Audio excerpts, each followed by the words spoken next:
Mm. Y'all already know. You already know. It's me, Janice Manny in the building. Keep shining. Vibe through these fake let me go. I can fall. Vibe with the ladies.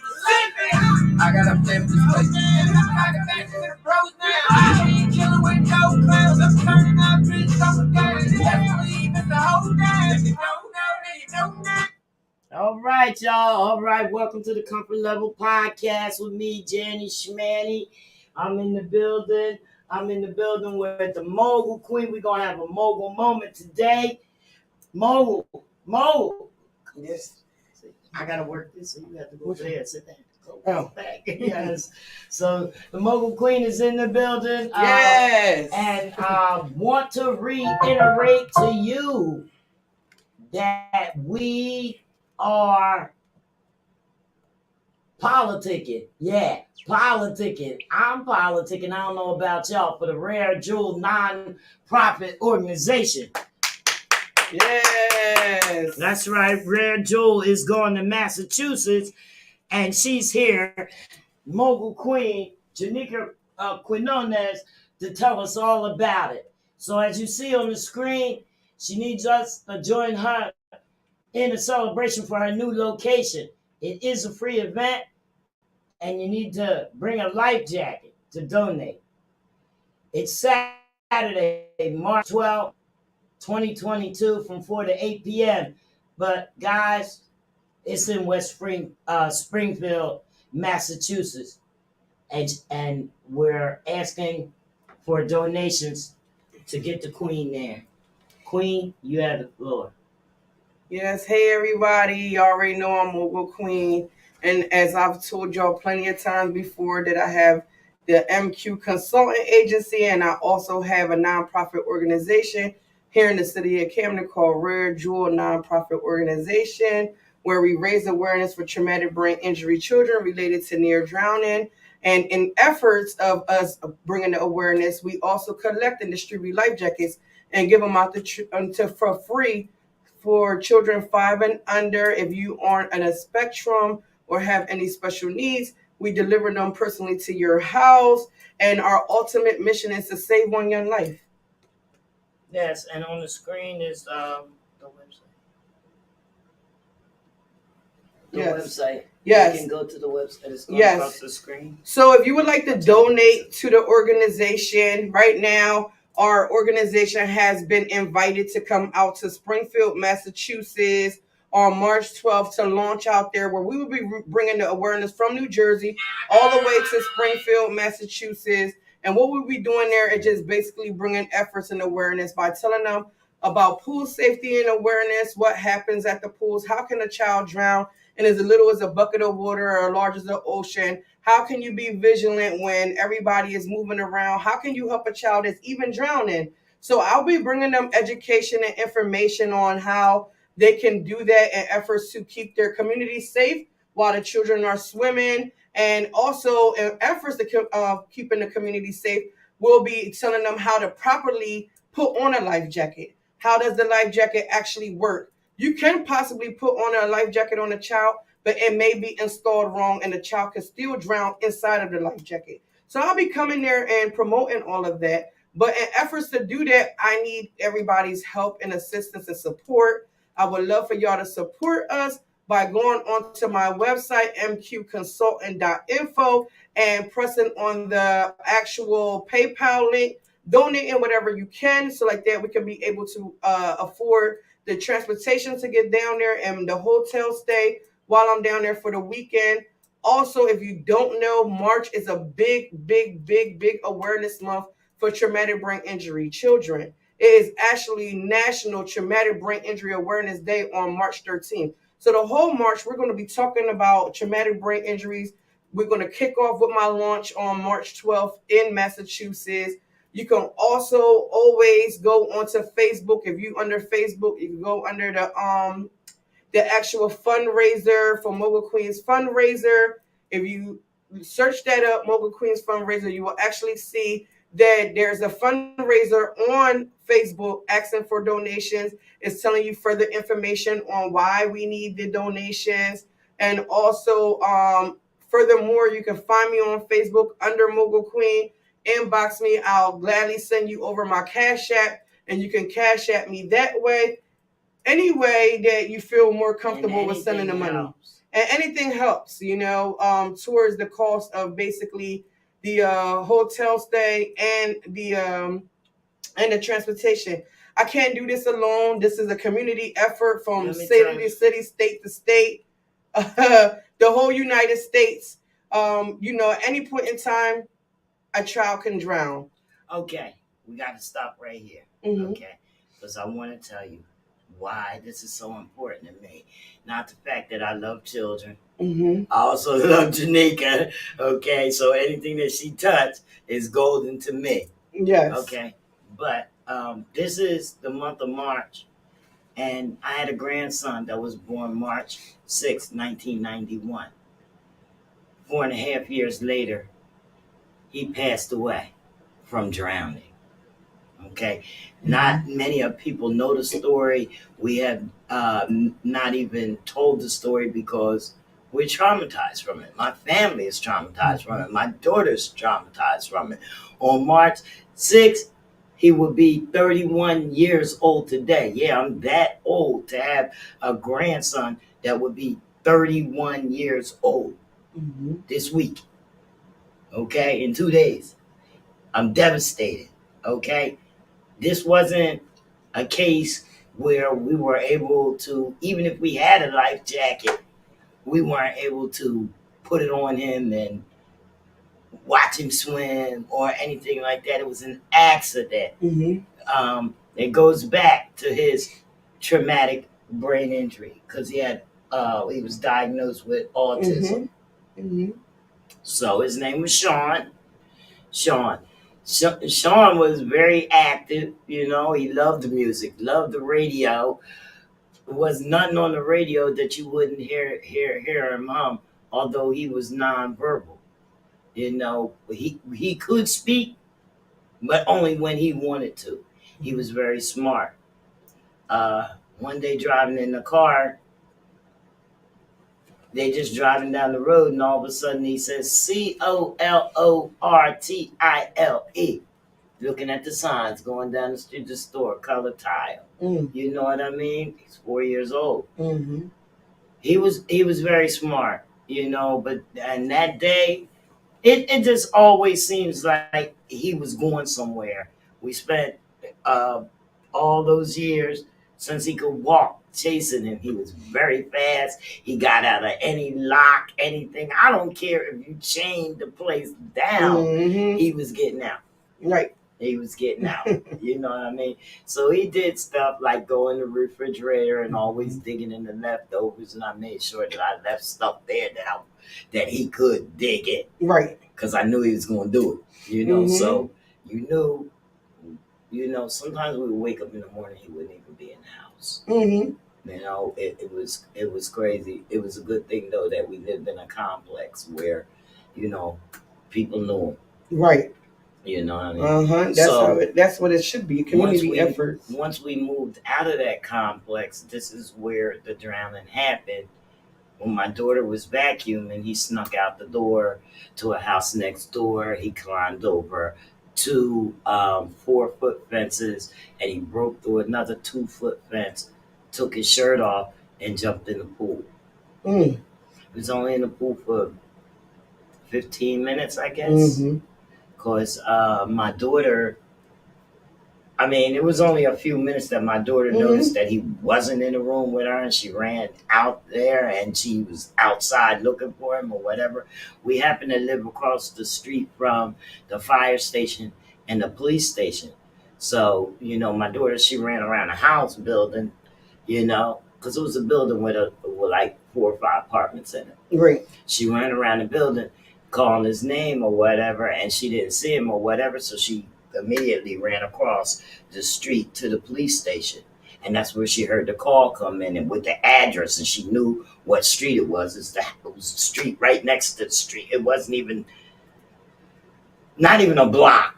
Right. The street was not even a block, you know what I Mhm. mean? And she just ran out of her shoes and ran over there, you know. And the people were away on vacation. Her mother and father were there, and she was in the house, you know, dusting and watering the plants, and he went outside to check the yard, and he saw him, and he got him out of the pool and called 911. Man, that was the tragedy, you know, for us. And that's why, you know, this program is really important to me. You know what I mean? And I'll do anything that I can to see it through. You know what I mean? It's not my project, but you know what I mean? We need this bad. It's not your project, and it's We not need really this only my bad, project. It's a you know? community effort, It's a a community project. community. That's right. And it takes one person. And I know y'all hear this, and I know y'all see this, and I know y'all got $5 or $10. I'm not ashamed to say it. You know, that's why, you know, people always say that, you know, I'm blunt. Send her some money. I'm blunt. Yes, I'm so sorry. I'm blunt. Send her some money so she can get down there and them kids can get them life jackets, because I got a grandson that I'm missing. Do it for me. This is a plea. It's on there. It's on my Facebook. It's on my Instagram. It's everywhere I am. And if you don't know, and if you can't find it, you call me. Hit the button on my Instagram. It calls my phone number. I'm talking to y'all. I'm talking to y'all. So, you know, this is like some of the family and some of the friends. I know the things that y'all do. Okay, I'm coming at y'all just right out of the side of my neck. I know the things that y'all do, and I know y'all got an extra couple spare cashes. I know who got Cash App and who don't. Okay, I know who got a bank account and who don't. Okay, and I see a lot of money on that table. You cracking on my friends and all that stuff will crack down on a $20 bill. I'm serious. I'm not playing. Y'all know you want to run up here, sit in a podcast, get exposure and everything, but I have an event, you don't pay no money, you don't get in, you don't rap, but you want to come in here and you want to rap for free and all this stuff. I'm going to put it to you like that. When people need help, they need help, and they not just talking for nothing. She's nicer than I am. I'm nice too, but she's nicer. But when I got something to say, it's coming out. Back to Janique. Sorry, guys. You know, but it's the honest to God's truth, and there's no sense in biting your tongue. We're hurting here. This is pain. Right. So, and of course, I'm not doing this just because I found an awareness that I felt like I should talk about.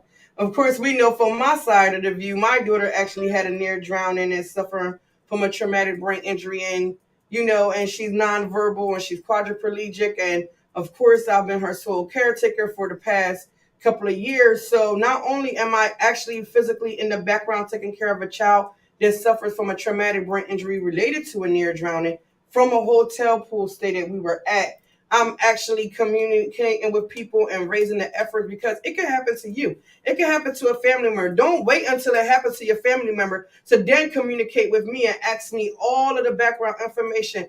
Oh, you know, my cousin's child just is in the hospital right now. They have a near drowning. What they should do? Should they stay at that hospital or not stay at that hospital? Should they do this? Should they not do that? Should I go do this or do not do that? What doctors did you use? What medications? How do you feel?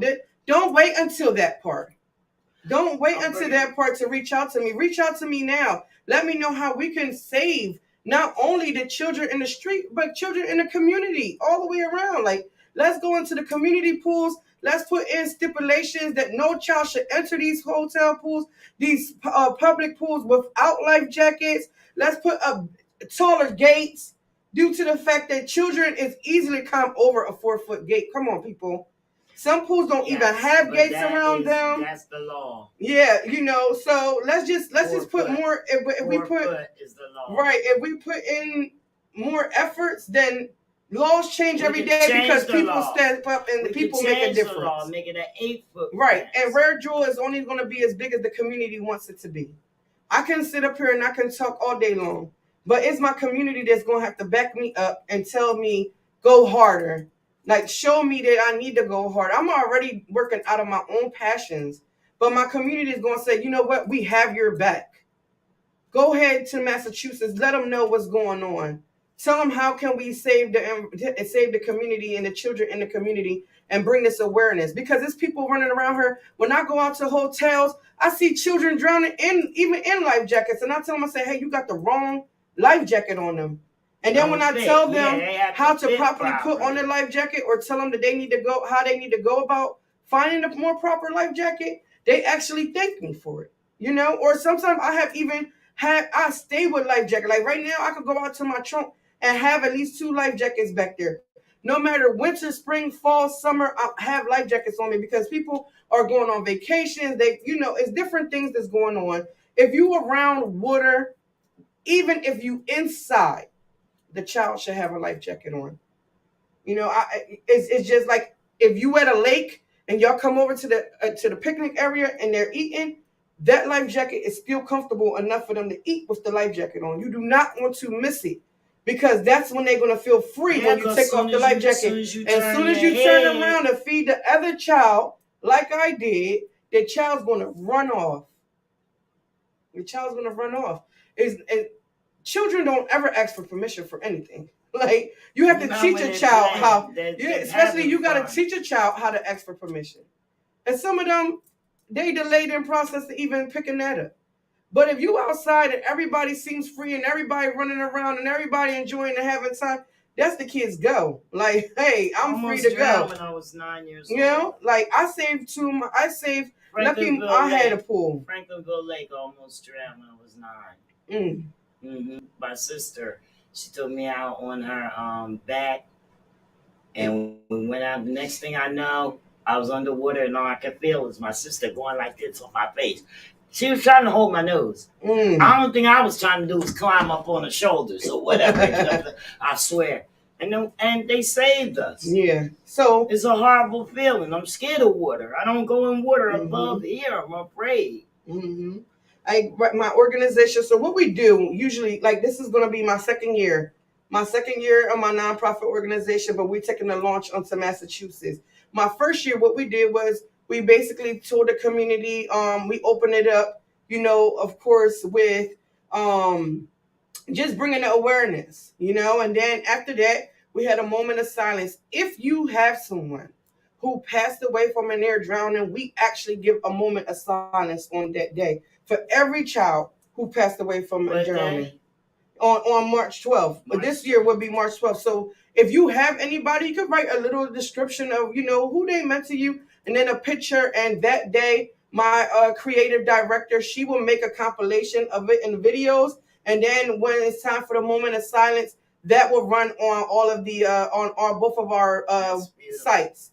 So we'll do a moment of silence because those kids are important to me. Those are the people that I'm really pushing for, the people that didn't have a voice or don't have a voice yet. So I give a moment of silence for that, and then we come on and we celebrate and we talk about it, and I do my educational part, and everybody walks away feeling more secure about how to raise their child without having to go out for a moment how we did, a moment of fun, and then come back a tragedy.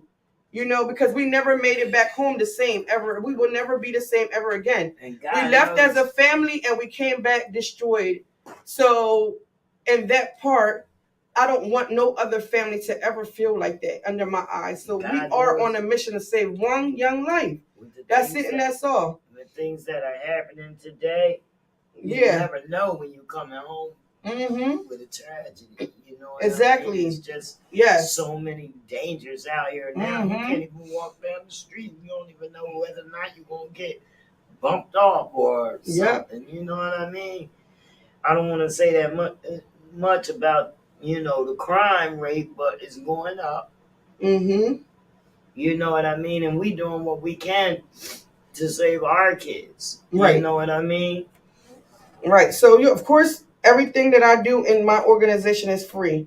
I try to bring free awareness, free education, free everything, because at the end of the day, I feel like what's more better than free? It also takes an effort, right? They have to come out and they have to learn about it. Are you looking for sponsors? I'm looking for sponsors, funders, donors, in-kind donations, anything that can help. I mean, we are not I'm not a 501c3 as of yet, but I do have a physical sponsor. So if you need a tax, deduction write off, I do have that it could be tax deductible. Your donation can be, written down as tax deductible through my organization. It's no issue. Whichever way you want to donate, whether it's some small or something big and you just want a paper trail, it's easily can be given, because this is an actual state listed organization. You heard that, folks. State listed. And you know what? It's all confidential, and like you may not even know you need this help. Because not only with the life jackets and stuff like that, it's the trauma, that the children are dealing with in schools and the environment and things like that she deals with. So, it might be the smallest thing is that your son is sitting there in school and he ain't doing nothing. He just going to school and he just sitting there. Right. He just sitting there. He ain't doing nothing. He failing A tragedy doesn't just hurt the person, it hurts the family. Yeah, he ain't bad. But he just sitting there and he refused to do any work or participate in the classrooms or whatever. And it's noticeable. So that means that something is going on there. And it's your job as parents to find out. You know what I mean? And if you can't find out, you have to engage the school into finding out, because that's where his problem is at. If he's just doing that at home, maybe he might be depressed or whatever, but it's not for us to diagnose. You know what I mean? It's for us to say, yes, he needs to be looked at. Or talk to somebody. Yes, we could put implementations and just see what's going on with them. You know what I mean? It's the biggest thing is listening and watching. Yes. You can't do this if you don't listen to your children, you don't watch. You know what I mean? Because you got to be able to detect changes, mood swings, different things like that. You have to be able to detect those type of things. That's going to give you, insight on what triggers and, what's going on with your child. You know what I mean? Yeah, so we learned at the seminar last Saturday. If you wasn't there, you missed it. And very good. And then I might go one more go around. It might not still be in Camden, but it will be one more in New Jersey. I'm reaching out if you would like for me to come to your area to do a seminar on traumatic brain injury versus trauma care. I'm more than willing to travel for that as well, because it's good to educate the people what's going on. Because in fact, we learned that it's 5 things that happen to you before you even notice that you are having a cell degeneration process going on neurologically, to then create a trauma response that then creates a diagnosis. So we learned about all that inside there, and then we also learned about another diagnosis inside traumatic brain injury, that after you go through so much compilations of trauma, you can also have that diagnosis as well. So you may go to the doctors and you may get diagnosed for one thing, because a lot of people in the inner city community are being misdiagnosed or undiagnosed. And then when you are diagnosed, you don't even know what you're diagnosed about. So I'm taking the time out to teach you and to educate you on what your diagnosis may be, or what can you possibly have to advocate for yourself for, right? You don't want to just go in there to a psychiatrist that just asks you how your day went. Have you ever did this? Have you ever did that? Maybe 4 questions, and then gives you a medication, and then you go about your business, and you still don't have no answers for why you are feeling so off emotionally and physically. You don't have no answers still. That you just have an actual now medication that's going to basically psychologically depress you, like not make you think about that. But there's still an underlying issue or here. stop you from being angry about it, Right. or something like that. So what is it going to do is ultimately it alters your brain. Mhm. It's not the cure for what's going on Right. with you. And we learned from her that when you have a brain injury, Mhm. no medicine can repair that. Right. No. Well, see, I'm glad I did a good education that's because right. she learned, she That's remembered right. all that. because see, I'm not a fan of taking a bunch of pills and all that stuff Mhm. because I've had trauma, like, you know what I mean? Okay, Yes. put it this way. It cannot be surgically fixed. That's what it A said. back injury, Mhm. and you know, through my pain and everything, they give us antidepressants. Mhm. The antidepressants take that away from you so you don't think that you're in pain. Take that shit when you go to bed. Let me tell you something. I woke up in a daze. I was dazed all day long. All day long in a daze. Right, because it was messing with No, your I'm not neurological trying process. to be in a daze, son. Uh-huh. Excuse me. I'm not trying to be in a daze. I'm trying. My back hurts. Mm-hmm. Okay. Exactly. I'm not trying to be in a daze. So then, like the neurological process, you know, even with you being in a daze, your cells are degenerating. Your cells are degenerating and degenerating and degenerating. You know, think that it's funny. Mm-hmm. To me, it's funny because you know. Remember, it's a second part to the seminar. So then, and now that we know that, we'll be going into mental impairment versus abnormal use. And abnormal use to the government is considered anything abnormal, which is street drug use. Mm-hmm. It's what happens with a mental impairment as well. You can have increased sexual activities that may become violent, which becomes sexual assault and rape. We can have a whole bunch of other diagnoses that come out of abnormal use.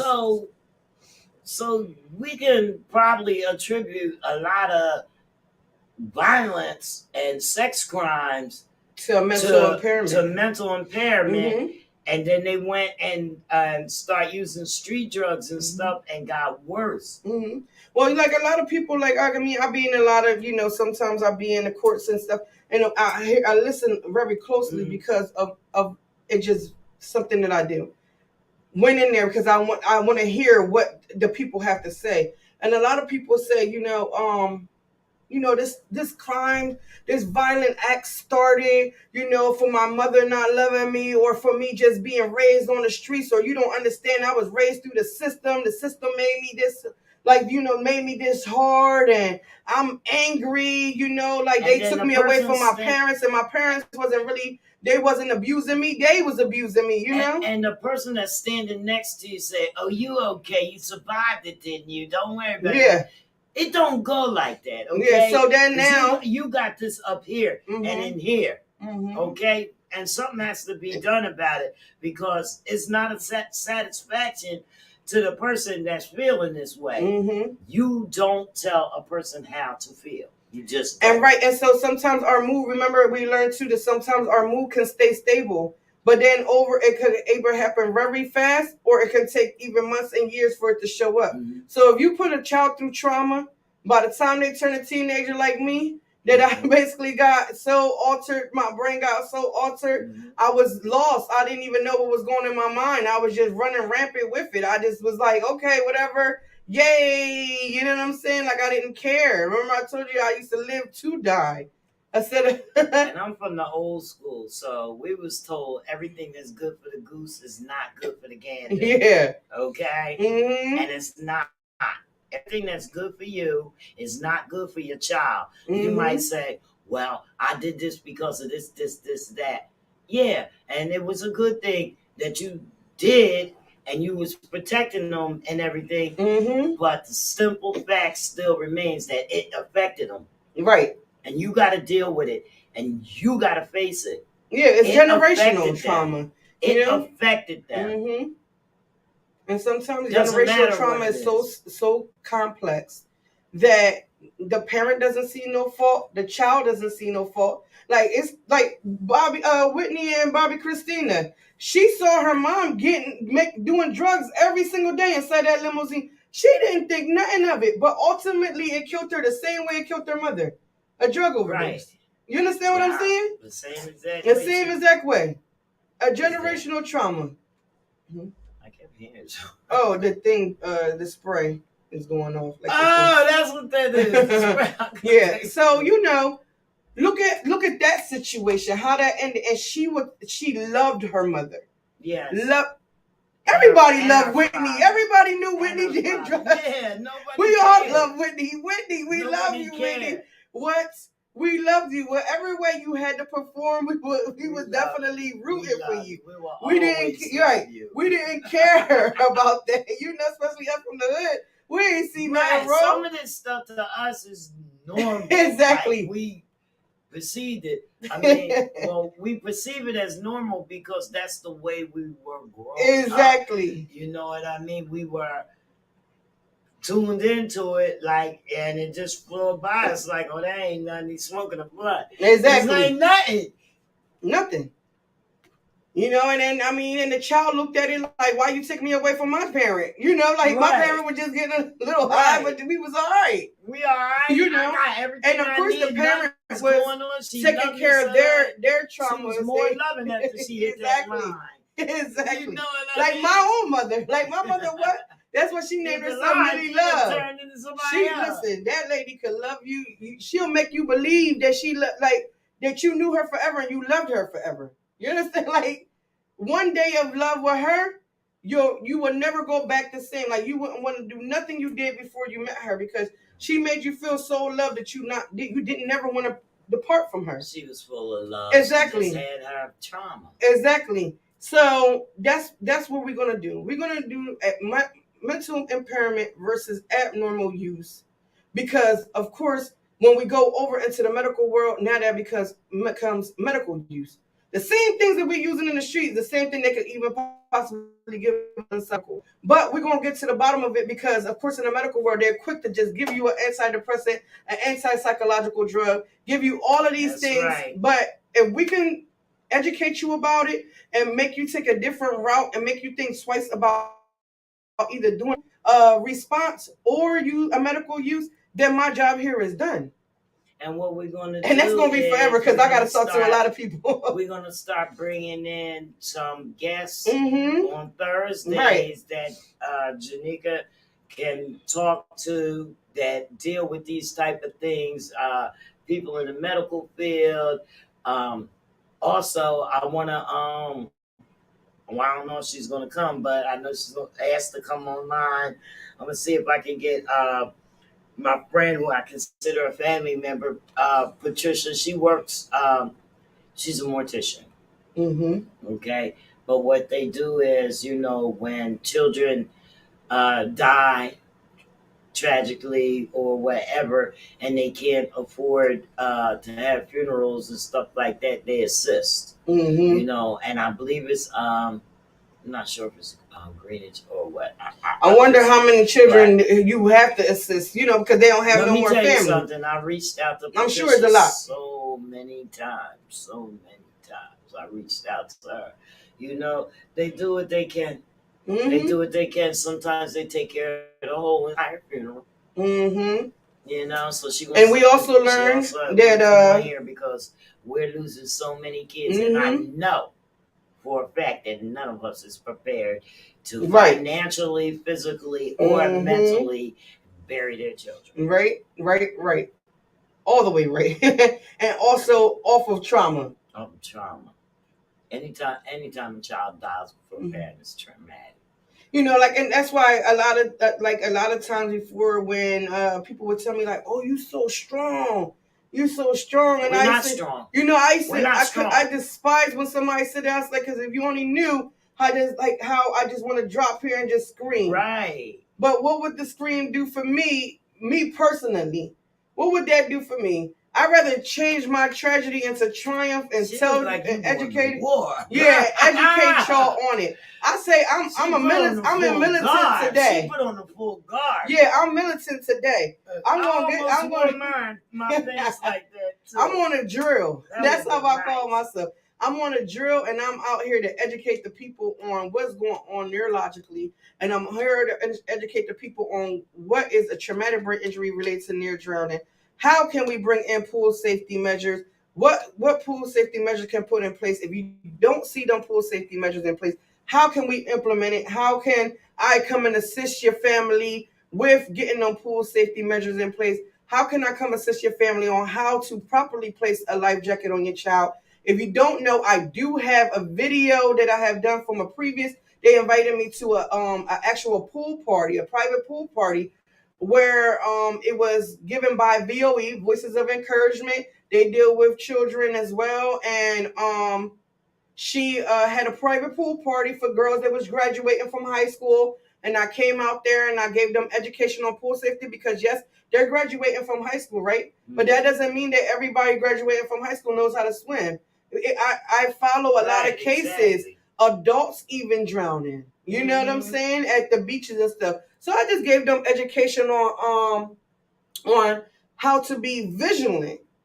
You know, how to be vigilant to seeing if anybody is drowning. What to do in an instance that somebody is drowning. Make sure to call the proper authority while you're trying to take the person out of the water. If you yourself can't swim, then you just leave the person there while you basically do what you have to do. You only could do what you have to do. Like that family, they moved into the home. The daughter went out back. She jumped in the pool. I think the dad seen her in the pool drowning. He jumped in the pool. He started drowning. Then the grandpop came out. The grandpop seen them drowning, and he jumped in there to try to help them. He drowned. By the time they came out there, I think it was 5 or 6 of them all drowned inside the pool. All of them did. How big was the pool? I think it was like 7 feet or something like that. They never even said that on the news station. It's on my Facebook page.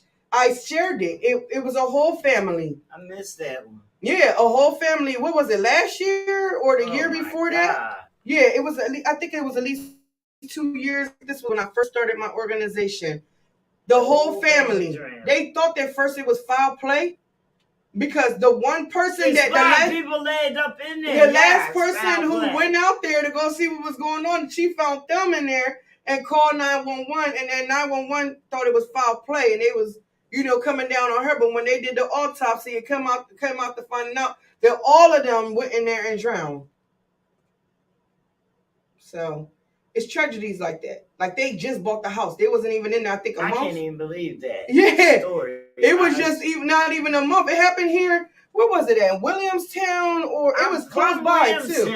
It was it was close by. It wasn't even like far away from here. It was really close by. That's where my grandson drowned. Okay, yeah. So it wasn't even far. It's literally around here somewhere. Voorhees, Mount Laurel, something like that. Yeah, because it's been a little while ago, and I read a lot of other stories and stuff like that. So that is really. When my daughter drowned, and this is a background story, and it gets a little emotional to say it because when my daughter drowned, she wasn't the only person that drowned that summer at the same time. Right before she drowned, the day before, and I looked at this on the news before my daughter drowned. The little boy was 5 years old. He was the only child. He had went to recreation. He went to Mount Put him in recreation. He went to recreation. They went to the pool, and he drowned at the pool. So they shipped him over to CHOP, and my daughter was the next day. She was at CHOP. It was probably 5 cases of near drowning that week, and my daughter was the only survivor of all of them. So, that in that instant, of course, I'm, traumatized. I'm going through all the emotions. But after my daughter survived, and after so many hospital stays, so many critical calls, so many, it's time in the ICU that I started calling them silent battles because nobody really is allowed up into ICU unless you have a critical child. You don't know what it's like to be up there. You don't know what it's like to see roses next to the child's door, knowing that, their parents is preparing to put them to rest. You know, it's a whole bunch that goes up there and them PICU floors that a lot of people don't see that I had to witness. So after so many, I said, you know what? Babies. I had enough. I've seen babies this big. You know, I said, you know what? I had enough. I said, these people out here got to know what is going on in that water. Everybody's going to have a chance to know and understand what it is like to be on both sides. Your child is swimming. If the child is swimming and they ain't safe in conditions, then that's fine. If your child had near drowning, then that's too all right. We're going to get through it as a family, because no matter what, I consider all children under my eyes my family. I feel like it is my job to protect every child. That's right. Every child. So we're going to educate the children. If you want me to come out to a place, a pool site, and educate the children on pool safety tips and awareness, bring some information from my nonprofit. Our mission is to, of course, to save one young life, and bring some life jackets, some signed life jackets from Rare Jewel nonprofit organization. Just show up. Or just show up and just be an encouragement. We have so much that I'm trying to bring. I'm trying to bring swimming lessons, at least to be able to sponsor 2 or 3 children a year on swimming lessons, especially if they on a spectrum, because I feel like that's the less thing that we worry about with our kids that's on a spectrum or special needs is swimming. But it's the most fun thing to do. And we all can admit it. We all love to be in a pool. We all love water. That's just, boy, man. It's a human nature thing. We love water. And the beach. What about the beach? Right, the beach. You know, them waves is crazy. Exactly. The waves been very strong and stuff like that. Oh, yeah. There's a lot of boating accidents and surfing accidents and things like that. Right. You know, you got to take in consideration. Mm-hmm. You know, and learning the safety, you know, even just learning the safety can help save one life. Yep. So, you know, I want to bring like CPR classes to teach, you know, younger children how to do CPR. And I know because young children hang with young children. These guys and these gals from the street do not know CPR at all. I know you don't. Mm-hmm. Don't sit here and tell me you know CPR. If you do, I'm going to call you one and you're going to have to prove it. I'm going to pass out in front of you. I know. Look, I came in. I was supposed to be getting ready. I'm looking at myself like I got the scarf on. Never took the scarf off or nothing. Yeah. It looked nice still. So. I know. I'm trying to let y'all see my little baby there. The edges, you done slid down. The edges slid down. Her edges is on fleek, y'all.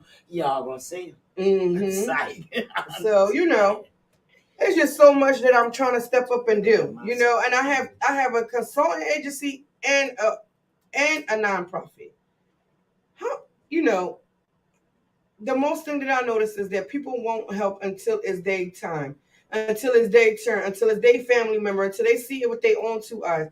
But why not us prepare? Or is this plain hate? Like, oh, she got this and that. And why not? Why us not all prepare for it? You're not hating. You just turn your back. Simple as that. Right. You have your reasons. Right. You know what I mean? Like, you know, people in my own community I see too. Like, you know, like it takes one share. Mm-hmm. It takes one share. All you have to do is share it one time. Yeah. And maybe that one person on your page might need this. Might want to understand what's going on. One share can save one your life too.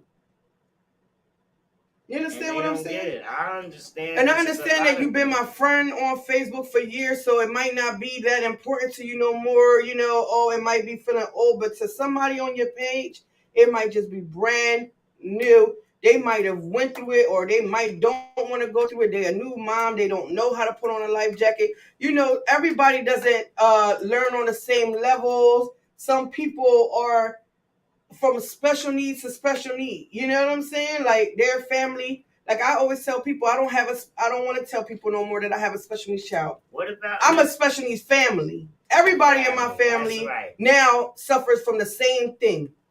Let me ask you this. Okay. Do you think it should be a requirement for pool owners to have different size life jackets available for their family and their guests? Yes. And that's what VOE said. VOE said, listen, and this was organization to organization. She said, listen, I have had pool parties, but Yeah, until having after pool I parties. heard your story and your mission, she said, please bring me some life jackets because now I don't want to have no more pool parties unless I have life jackets there. Because I have young children that come to my house And you to swim. can't see everything. You cannot see Yeah. around corners and through walls. Especially if you're You can't doing a see party, it's a social event. You should be social. Yes. It's something to be social about. You know, like, come on, you're not gonna keep your eye on your child. How you gonna have fun if you just looking straight? It's better to just educate everybody that's there. Everybody can. I mean, everybody should be watching the children. Right. Right. But you make sure that yours is okay. You take this jacket off and this is what's gonna happen. You know what I mean? Right. Let me catch you in the pool without it. Ever in your life. That's what's gonna happen. You know what I mean? You educating them, you teaching them. Why? Whoa, I know how to swim now. I don't care. Yep. You know, people be like, I don't oh, care. that's why, you know, It's some different people when even I'm told me, sitting like, It's oh, I different. took my kids to swimming because swimming lessons because of you, but I didn't see you share the post. Right. Like shared, obviously, it felt Right. something. You felt something from it. Right. You ran. So you you could afford it, and you took your kids swimming. Somebody else can't afford it. Right. Share it so like that we can bring awareness, and like that I can be able to sign up children to get free swimming lessons to the ones who can afford it, and then we can keep on spreading the awareness because it goes both ways, right? Share the post. You know, and I said people like, I don't even take my kids swimming no more ever since I seen your post, but you didn't share it. Right. That's what I see. You didn't share it. Somebody else can be educated just as well as you. Even the people that you're promoting do not share the posts. You know what I mean? They don't share their own self. You know, so it's like I'm woke about that. Like you didn't share it. I'm not, and I don't want this glory be to God. I'm doing it for free. The glory is when I see my name come up from being shared on your page. And the glory be when we saving one young life. That's right. That's the glory. God's glory. You know? That's the real part of it all. I don't want no recognition. Let me tell you, I had a name way before I became on my nonprofit. And before that. I told you I was in pageants and everything. I ain't worrying about a name. I've been the same person forever. Walking in my truth, whether you like me or not. I'm gonna walk in my truth because I need to make sure that you know me for me. I don't want to be nothing else but who I am. And if anybody that know me know I'm passionate. I'm passionate about what I do from the very beginning. Let me see if anybody have any comments. We're gonna put the call number up. It's 856-964-WCMD. Yes. If you have any comments, leave us a comment on the Facebook page so that we can answer your questions. Okay, so let me try to let's see. Okay, we have Annalena Alice. She came on. How you doing now? This is our new call-in number. Call in with any questions or any concern. That new number is going across the screen, 856-964-WCMD. That's 9263. Call in. Give us a call with your questions. Make sure that we know that you have joined and you are viewing our conversation. And you know what? I have to step up. Not too many people are stepping up for special needs families, and a lot of our special needs families get overlooked in a community. Our economics are not being met. Our basically our systems are not being met. Like I just had to come at some people over a park. Like y'all done built about 5 parks. Where the special needs park at? You know, like where's the special needs park at? What are we gonna do about that situation? Like I just want to know. Special needs park, huh? right? Because when I was in nursing school, I had did a vision board. And my vision board, I wanted to bring a park to my community, especially these parks in my community. Every time I took my daughter, I wanted to take my daughter out. I couldn't take her out nowhere in the city where I live. But here I am, a representation of my city, and I'm going ahead and I have a consulting agency and a nonprofit. But I can't even bring my own children into the community and engage in the community with other children and other parents. Like, I don't even really know too many special needs parents. Why? Because they keep us apart from everybody else. It's like they keep us in hiding. Stay hiding, stay away. We're about to dig you out. Yeah, so we're about to dig you out. And here I come out and say, well, what happened to our park? Yeah. We on a what mission. happened to our park? What happened to our park? What happened to the pools are going to be open a little bit. I have had nobody call me and say, Mogul, we would love to talk to you before we open up the parks. Do you want us to do a community event where we supply you life jackets and you educate the children and we cut the ribbon and open up the parks? Did they do that? No. You know, that's why I'm willing to go against anybody. Like, anybody for my special needs families. Oh, see, that's coming up from YouTube. Okay, I'll see the questions. Let's see where that's coming. Wonderful. I mean, not a question, but the comments.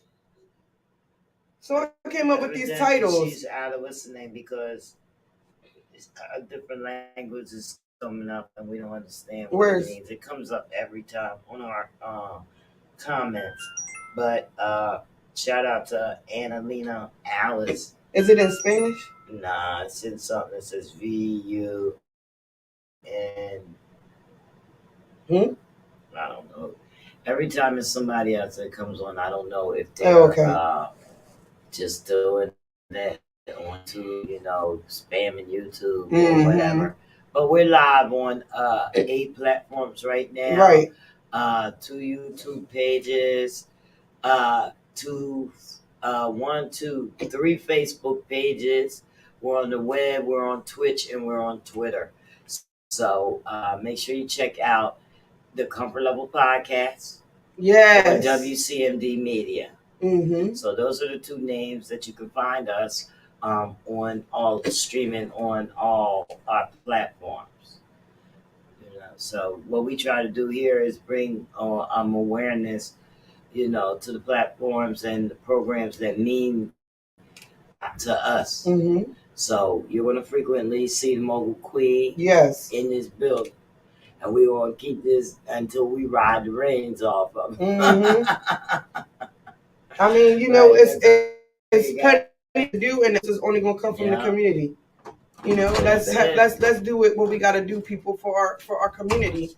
Nobody's going to build a safer community but the people in the community. The same way when you go out of the community, you go into suburban neighborhoods, they have their own community. Yeah. When you go out to the suburban neighborhoods, they have their own community. They have their own community day events. They engage with each other, knock each other doors. We do have them, and I think I zeroed in on where we can keep up with some of the events. I had sent you that one thing. Mm-hmm. So I think maybe there, But their empathy is different. Like, they even knock on the doors, make sure that the special needs families know. Through the holidays, they make sure the special families is eating. Have enough food. But how can they if they don't know who you are? Right. So over here, they don't know. But over there, they keep it so tight-knit. Over there, they know. Over here, they don't know nothing.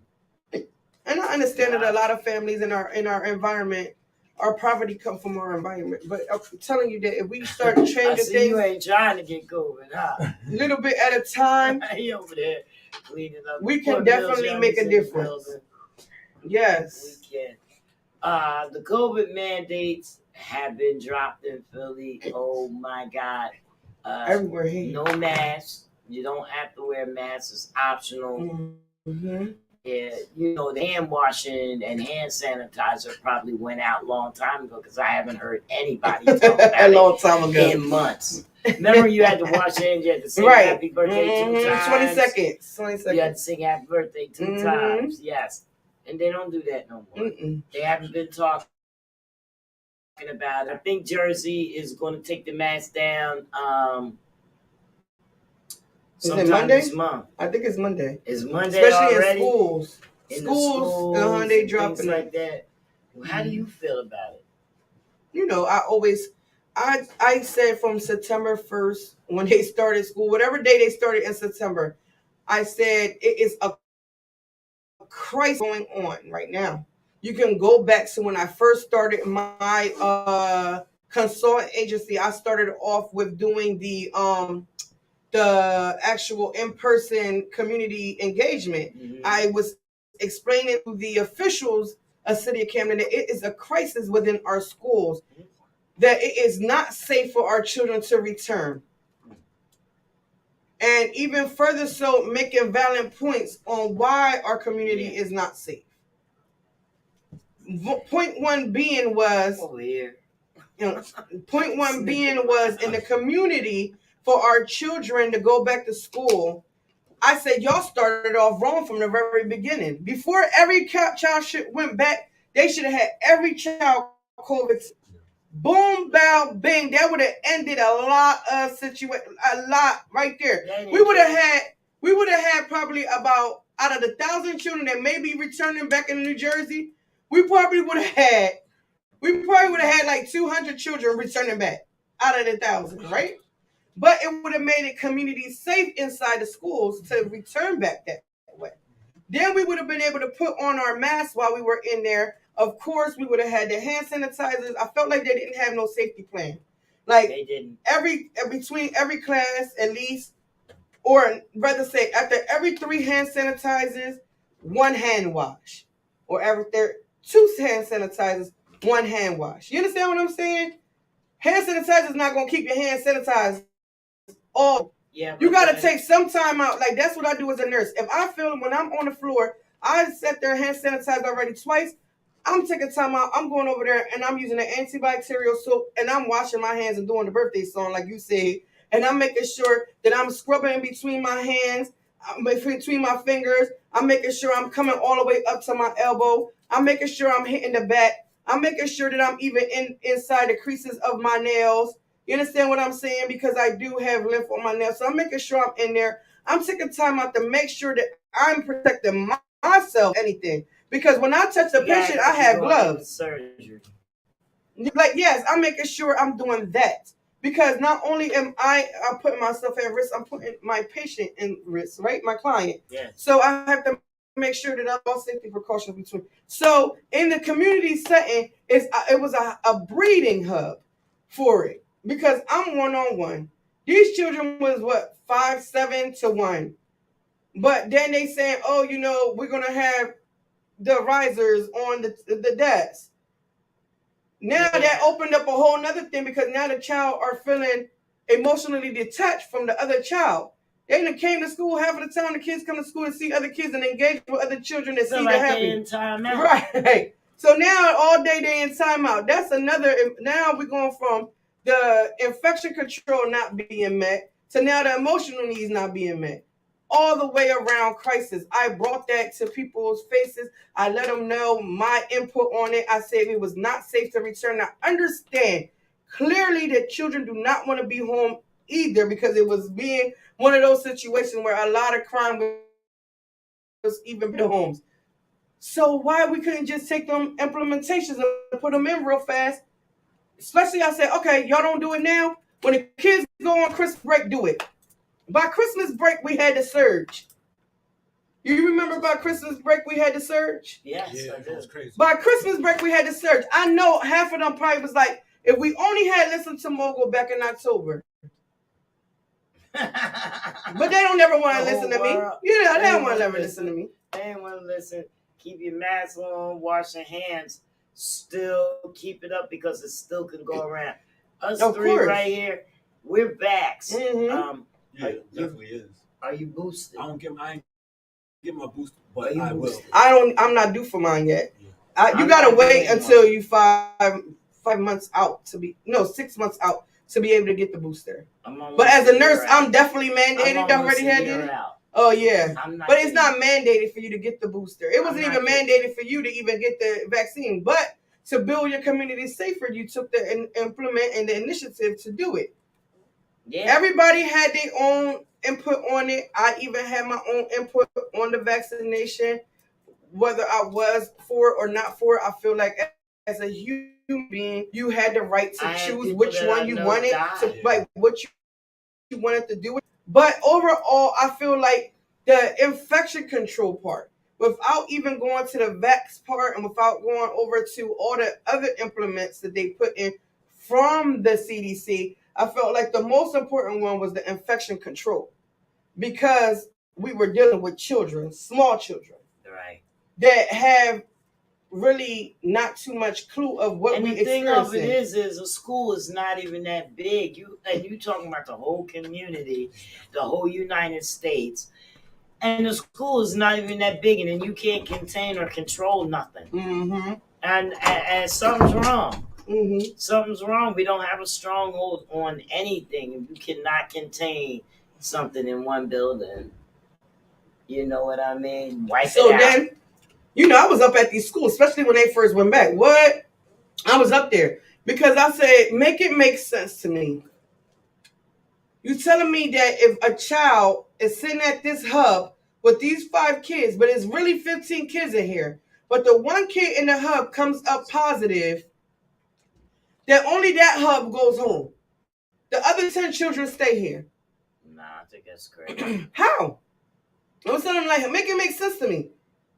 Because the CDC says that we have to be 6 feet apart. Make any sense. These people right here is probably 1 foot, 2 feet apart, and then maybe 3 feet apart between everybody. But the CDC is saying 6 feet apart. So now, I feel like everybody need to go home. And I mean, furthermore, let's state facts. The children are mandated to go to school between Monday through Friday from 8 to 3 under the state federal law. Then on top of it, importantly, I didn't know. Come over. Okay, so then more importantly, the all the place, like the professionals, our teachers, you know, they're at risk. They're doing what they are paid to do, but they were put at risk. So not only are we going to be getting children sick, we're getting our teachers sick. People that are educators sick. Now it's to the point where they're looking for educators, that they're willing to bring in people from other countries down here on a paid visa now to educate our children. No matter what, man, we still gotta continue the things that we were doing to prevent the spread. Yeah. Yes. So no matter the mandates down or not, still continue to pursue the correct ways to keep yourself and your family and everybody else. Absolutely. Yeah, man, it is very important and very vital to do what you have to do to slow the spread in your family and your house. Do what you have to do to make sure of that. And as adults, the leaders of the world, man, we gotta be an example. You know what I mean? Constantly in this time right now. Yep. You know, like when I come in my house, I open my door, and my children, of course, I always let my children in first. And my children is 5 and 3. They know not to touch nothing, not to do nothing. They literally, we all go around like we in the line, like in the school line, all around there to the sink. Everybody lines up. The baby, she's 3. She jumps on her stool. If she the first one there, she turns on the sink. She grabs the soap. She starts washing her hands. She know how to wash her hands. She move out of her way. Everybody knows, don't you touch nothing in this house until you wash your hands. Same rule in my house. You know? Yep. And I even told my son, I said, we going as far as, we're going to treat this like it was inside a facility. Yep. Grab that darn spray and spray this house down at least 4 times a day. When the morning when y'all wake up, lunch and dinner or something, or before bedtime, we need to be going ahead and spreading lights on. Like, Lysol works, baby. And he's like, well, Mom, ain't nobody coming in here. I said, I don't care. But I feel like I want to make sure that my mental state is saying that we doing whatever we have to do or can do to keep it germ-free in here. Because you bringing the germs from outside in the crib. So, right. You know what I mean? Lysol in the place is what it is, man. That's what it is. And then, of course, if you played outside in the mud, if you get it, you gonna win it because you got germs in your body already. I tell people all the time, even when I caught COVID, I was like, man, I just knew I had to beat it because I had already I played outside in the dirt. I did what I did as a child, mud, slides, and everything. Like, ain't no way, ain't no way my body ain't already ready to defeat some stuff. My mom, the old school people, they thought that was healthy. Letting your child go outside and play with mud and dirt and stuff and build up the immune system because they felt like, yeah, you're going to get sick, but also your body is going to find a response to that sickness. And they just kept on introducing us to germs and stuff like that. Like, they didn't really care about washing hands and stuff like that. Until it was time for you to take a bath at night before you go into bed and go to sleep. Yeah, Clorox in there. Right, and then they'll bleach you down with the Clorox. Bleach you down. Oh, my God. But those preventative measures work. And why? Because, of course, we have previous pandemics. That's right. We have previous ones. We had, I just feel like they got over them faster because people were more in tune and more community orientated, and they just wanted to get it over with. Yeah, it was cooperation, man. So we sent an email out to our guest, so he'll be coming in, Punch Dollar, which is going to be introducing his brand and things he do. He's a big marketing exec. So. That's going to be fun. Yeah, so we can see when he gets on the screen. Okay. He's ready. Yeah, we'll have to transfer over there to talk to him. Okay. So, I should just text him. You can text him and tell him to check his email. Because I was supposed to have been sent to them, and I didn't watch the time. So 5:55, I was sent I sent it at 6:02. Okay.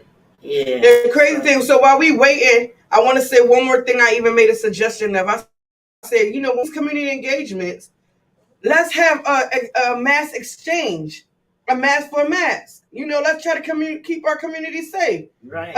Leave the dirty mask for a new mask. You know how many people we have this in our environment that doesn't have any money to get a new mask, a new clean mask. We can do that. I told her, I said, let's do exchange for exchange. Do that. I can get masks. Yeah, I want to do exchange for exchange day. We can do it right here at WC. Yeah, let's do an exchange day. Exchange the masks. Give them a clean mask. You know how many times I see people they got like it's tied on the side or it's just dirty because they couldn't afford it. I always gave out masks ever since this. I go my nephew, cousin, or whatever had so many masks. I'm like, let me get the bag of masks. If you out there and you have a funder or a company that have masks and you would love to donate masks to us, we are available to receive those masks too. If you have like trial sizes of hand sanitizer that you can give us, we will have a sponsorship letter, and we will be going around for donations for these masks. We're gonna wait until you come back from Massachusetts to kick that off. So that's gonna be the following week. Yeah, the following week. Yeah. Mask for mask. That would be nice. I told them let's do an exchange, mask exchange. That's not hard. You know what we should do? Have a artistic mask type of thing.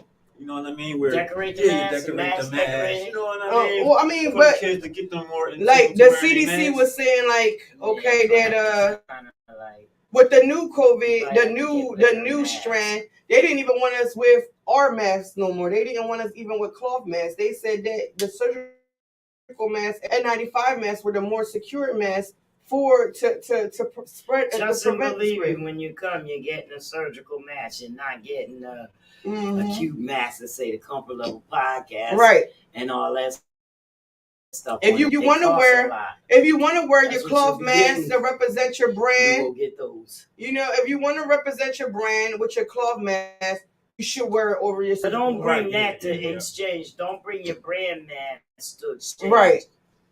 Just bring any old mask. Well, we're gonna be on the streets like a drill. Like I said, that's why I wore my soldier gear today because it's a drill out here. It's a drill out here. I'm on drill mode. You know what I'm saying? I got awareness. I got awarenesses. I got children to save. I got one young life that needs to be saved out here, and I know they need to be saved.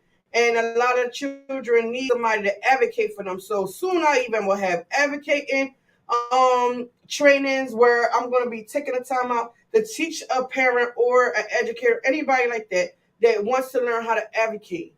How do I learn how to advocate? Because yes, we could be parents, because we had a child, but we don't advocate. Like I found a teacher online that is actually my friend, but I left him because he gave me the encouragement to move forward. He on there like, oh, I believe that half of these children don't even have mental impairments or diagnoses. I feel like the parents just give it to them because they want to check.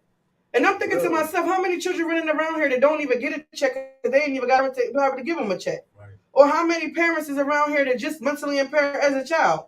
You don't know their family dynamics because you're opinionated. But I let him have his opinion. I didn't even comment because people like that, they want attention. And then the funnier part was that educators got in there and was like, I did that. I believe that too. Then they come to school with iPhones and Jordan. So you want me, because my child is mentally impaired, not to be able to give my child the brand clothes that I want them to wear because they mentally impaired. I went through that with my own child. Like, you're not getting nothing for Christmas this year. You're out of control. You're doing this. You're doing that. And then when I go outside, and you see my kid not even dressed right, you ain't looking at his mental impairment. You looking at me as a parent. Why the hell my child look like the hell they homeless while we all sitting around here looking good? Because he went out there like that. Because he ain't got nothing, because I ain't been giving him nothing, because he been acting out. And the whole time, he mentally impaired. I told people, I said, you can judge me. He is not. That's his punishment. You can judge me all you want. He's not out there looking homeless. Stop. Shoot. I'm telling you, I wasn't even like getting home a haircut. Like, yo, you're not going to. One of my sons was on punishment so much. He started to learn how to go without it. Oh, he just accepted it. That's what. Yeah. He don't want a haircut now. He like, I don't want to go out there no more. Like, I'm good in here. He got you. You know what I'm saying? And then they would say, oh, just put the child to be on punishment for 3 days and take it, and then it's different. I got it. You see it? Hold on. Sit there. All right, this is what we're going to do. We're going to introduce a second. Coming home, stepping over new stepping stones to a better home. We're looking forward, shit, I see the throne. I'm in the zone, deconcentration, consent the game deflating. Ready to give a new life, full of dice, jubilating. No striking out in the ninth inning, that's my opinion. Bigger and better things I need is surely convincing. I'm tired of bullets flying, running from cops, hopping fences. And the government got a nerve to ask why we defense them. Protesting, rioting, enough for our freedom. You dig it, ball your fists and raise it to the sky.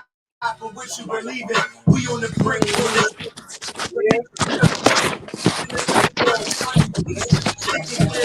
Ready for guys to change. Always getting the show stick, taking all the blame. That's what my people go through, always did, and they had. To the drawing board, creating a monster in the lab. My people, my righteous people, that's right, yeah. Taking matters to their own hands to avoid the trap. Government access our certain races made an occupation. A nation created with dominance is the law of nature.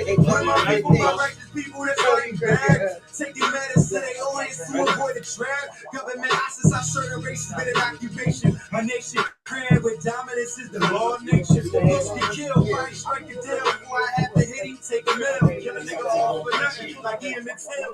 Feeding for money and marijuana and prima donnas. With a crazy lick on life, added dog persona. They come from drugs, alcohol, and street drama. Government pushing to the point I wanna cover. That's what they calling it now. I call it being rebellious. Cops killing my black life like it don't matter. Leaving families heartbroken like glass and shatter. Claim to be scared when they supposed to be trained for this matter. This just a modern religious service that goes disaster. Let's get them marching and changing laws to break the cycle. Hating us for so fucking long, it might come back to bite you. What you think gon' happen when you trap me in the corner? They gon' get to fighting and striking back without no warning. We're my people, my righteous people that's fighting back. Taking matters to their own hands to avoid the trap. Government access our certain races made an occupation. A nation created with dominance is the law of nature. We're my people, my righteous people that's fighting back. Taking matters to their own hands to avoid the trap. Government access our certain races made an occupation. A nation created with dominance is the the law of nature. I don't blame y'all. I blame the government for setting the trap, for leaving us dead and die. They say they helping and help, there's no helping at all. Crime on the streets is still crime. More broken families and financial hardship. It should be a tax write-off for family members in jail, so they can get it cut up that 30,000 y'all make a year. I'm so sincere, and for the record, y'all started this war and can't win it. You should have had a big joint, and maybe you did. Covered the stench, blinded our eyes, and fucked us with the crack in the 80s. I heard you buy it by the ton, distribute it out by the straw man with a fake name and fake claims. Y'all niggas lame. We bout money and business to make deals. We for our families, the greatest look personal depend on us. We see the light, but you make it to us. We see the trials and the tribulations that you put people through. Back against the walls.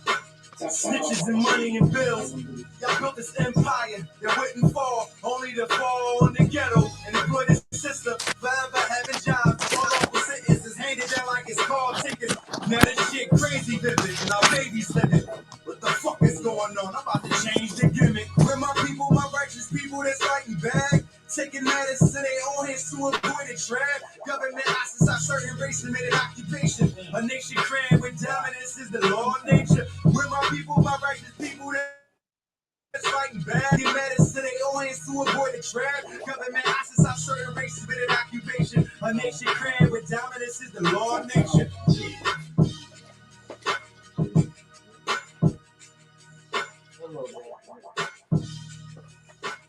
All right. We right back. And in the building, we got a boy, Punch Dollar. What's going on, Punch? What's up, y'all? I'm What's up? I'm Janny trying to turn the mic on a Schmanny. little louder so I can hear y'all clearly. You hear me? I'm Janny Schmanny. All right. Could y'all see my All setup right. properly? I just want to make sure I had the proper setup for y'all. Okay, You know what I mean? go ahead. Do your thing. All right. So I was trying to play a little song while you did your thing. You got it. I got something for you too. So basically, hold on, I gotta mount this, y'all. I apologize about this. No, take your time, Punch. Take your There we time. go. See, look, Mills, I want y'all to catch the setup. You feel me? Yeah, setup look dope, kid. But we good. Be good though. How we looking? How we looking? Welcome to WCMD Media and the podcast. We're glad to have you. I briefly know a bit about your brand. I see the shirt. I see you repping that Bel Air, Black Wild Boys. Yeah. Ooh, big boy. There it is. We also I can hear got. Okay, can you hear us? Can you hear us? You can't hear Can't it? hear us at all. The mic's Hold on. on. The mic's is on. It's his mic. Yeah, they on. It's your mic. We've been doing good. It's his mic. Yeah, I can hear you. Hear us? We can hear you. We've been on all since 5. We've been on.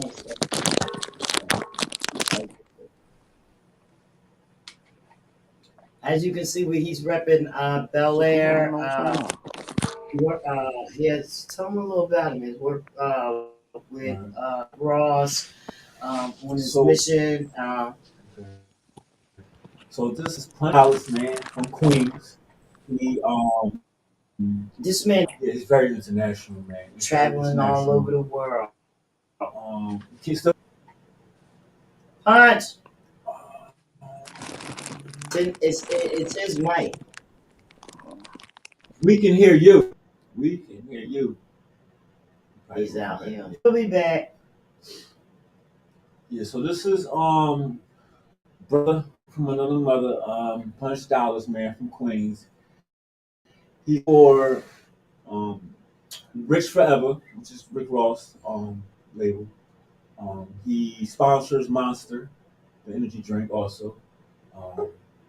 So Punch has a lot of sponsorships. He's an international And he's really moving with his brand. Punch, can you hear us now? You're back. Yeah, I'm back. I'm sorry, somebody had gave me a call. I apologize. That's okay. Can you hear us? I can hear y'all perfect now. Awesome. All right. Maybe that call was what we needed. You know what I mean? Saved by the bell type thing. Yes. So we were myself again. I want to welcome you to WCMD Media. This is the whole podcast, and I'm Janny Schmanny, the host. And All right, No, as it's a you know, pleasure to meet y'all. whatever. Yeah. So Yeah. community-based platform here, and we bring awareness to brands and things. We like to bring the community together. So the main thing is that people know who you are. The Right. people I know who you are, but the people that don't know who you are, that watch our program, they're gonna know today. Yes. All right, no doubt, no Today's doubt. your day, baby. We like to do. So So we can see by your shirt that you're repping Bel Air, the Black Bottles, Rich Weber, Rick Ross. Right. Lead us in. Tell us, a little more where about you come from and how you got All right. into it. All right. So I'm based out of New York City. I've been the brand ambassador for Bel Air Rose and Monster Energy drink around the same time. I want to say about Okay, 2014, 2015. I've been representing Oh, the wow. brand on top of building my own brand. I got started about doing events. At this particular time, I was doing pool parties out here in Brooklyn, and I was getting a good feedback. A lot of people was coming out to support, and I've been down with Monster Energy drink and Bel Air Rose since. how you get plugged in with them brands? Just the Say groundwork again. that you got to put Groundwork. in. Plugged in with the Bel Air drink. Can you hear? He Yeah, say it wants again. to I'm know sorry. Say it again. Like how you get plugged in with the Bel Air drink? Okay, so at this venue I was working at, I met like a marketing director, and she pretty much let me know that Bel Air, which is like a smaller brand under Southern Brands, was coming in town, and they wanted people that was movers and shakers in the community to get involved. So I just built a good relationship with her, stayed cool with her, sent her a promotional video of how I could, just do different creative things so the brand can get popular. And she gave me an opportunity. So she wound up leaving the brand, and I've been with the brand since. So she was saying that you was a mover and shaker before you even met her. How did she know that? What were you doing? Okay, so Like I was actually I planning a know party. I like was planning an event, and she came to the venue to pretty much, um, product placement. She was part of sales. So as she's coming into the venue, she wanted to make sure she had a new venue that was being able to sell a brand. And after me and her spoke, we had like a nice conversation. I wound up meeting her in Manhattan, and I showed her what I've been doing the last 10 years with events and just nightlife entertainment. And then I've been oh plugged in okay. ever since. That's why I was asking. So you was a Right. club promoter, uh, promoting events like that. Yeah, it's a lot of you do a lot of networking. Yeah, a lot of networking, being in the right places at the right times, and bringing in more, well-known people and things like that. Absolutely. Absolutely. And then Okay. it was just a blessing in disguise because once I met her, pretty much like 3 weeks later, she wound up going to another company or another brand. But I just had a vision that I see Bel Air being popular and it was going to blow up. So that it played a hmm major role in my situation because it gave me a lot of opportunities to work with a corporate brand while I'm building my own brand at the same time. You meet Rick. She said, "Did you meet Rick Ross? Did you meet Rick Ross?" Oh yeah, I met him about 7, 8 times. You know what I'm saying? A genuine Oh a wow. genuine good dude. A genuine good dude. And me and him both Aquarius, so that's one of our characteristics, our traits. You know what I'm saying? But just he know what time it is. You know what I'm saying? He want his people to do good, and how he can help, he gonna help. But ultimately, he just Nice. a real good person. You know what I'm saying? It was an honor to meet him. Yeah, I heard that Well, meet him. clip It's that an he honor to shouted you know him. To out. be actually, Yeah, Basically, yeah. it's yeah, it's definitely an an honor to know him for honor. sure. I met a few legends in my time, and I always think that I'm lucky or whatever you want to call it. I'm Blessed, I think, honored, yeah. blessed. You know what I mean? Right. I've met some. I call them all legends, but I've met people that didn't even consider themselves a legend. You probably step into that category. Cause I looked at your stuff and I seen some of the things that you was doing. I was like, this man right here, he's legendary. Very legendary. Yeah. Yeah, yeah. So your path is definitely Yeah. legendary. Now for sure. Before my Instagram got hacked, um, I've been doing a lot of stuff in New York City. You know what I'm saying? Started out throwing events as a teenager. I interned for Russell Simmons. I worked with Adidas, Fila, J Records. You know, I got a nice resume. You know what I'm saying? And I'm just glad that after COVID, it was like COVID was like the reset button. So everything started all over. But everything started all over. But the wisdom and the knowledge that you had stayed the same. You know what I mean? And that's just one of my gifts in life is just to take one thing to the next level, be creative, and just keep being legendary because we Hall of Fame bound. Right. Well, I think that the COVID is probably going to put more things into perspective for us, as far as like the a lot of adjustments and stuff was made so we could be safe or whatever. And some of the things was some good things. It didn't have anything to do with the mask or anything like that. It was just how we checked out people and things like that. But I mean, you had let me see, more people were choosing more of the places that they were going.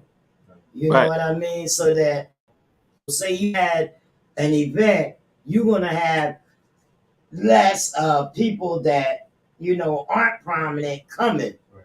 and Okay. more prominent people are coming through because of the safety measures that have been put up. They stepping out since they had been locked down for a while in their homes and stuff. So I Right. think that now things is coming. Everybody knows that everything is sanitized and things like that.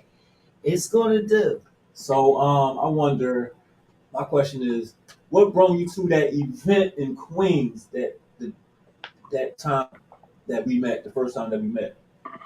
Before Um. we get to your brand. Right. Right. Right. For that particular event, where I met you at, right? Yeah, up in Queens. Yeah. Oh, I Was no it doubt. Queens? Cause Okay. I was Yeah. I was an event planner there, so I was doing a lot of bookings for I was different. there.